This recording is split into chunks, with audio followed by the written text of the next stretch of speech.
রাবি ভাই এতগুলো টাকা গেলে বিছাইছেন কেন ভাই? আর ডাকতেছে কেন মেশিনে? বিছাইছি কেন ভাইয়া, এখানে অনেকগুলো টাকা তো আসলে আমার আবার ধৈর্য শক্তি একটু কম, আর কেয়ামতের খুবই নিকটে আমরা এখন, আমাদের হাতে সময় নাই বললেই চলে।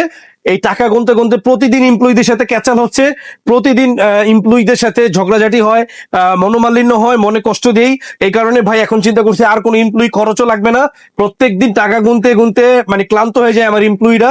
এই কারণে এমপ্লয়ি খরচ বাঁচাবো প্রত্যেক মাসে 30,000, কত 30,000 টাকা খরচ বাঁচাবো। বলেন কি? এরকম একটি মেশিন কিনে প্রত্যেক মাসে 30,000 টাকা খরচ বাঁচাবো, আবার বছরে লাখ টাকা আয় করবো, এরকম জাল টাকা থেকে সেভ হয়ে।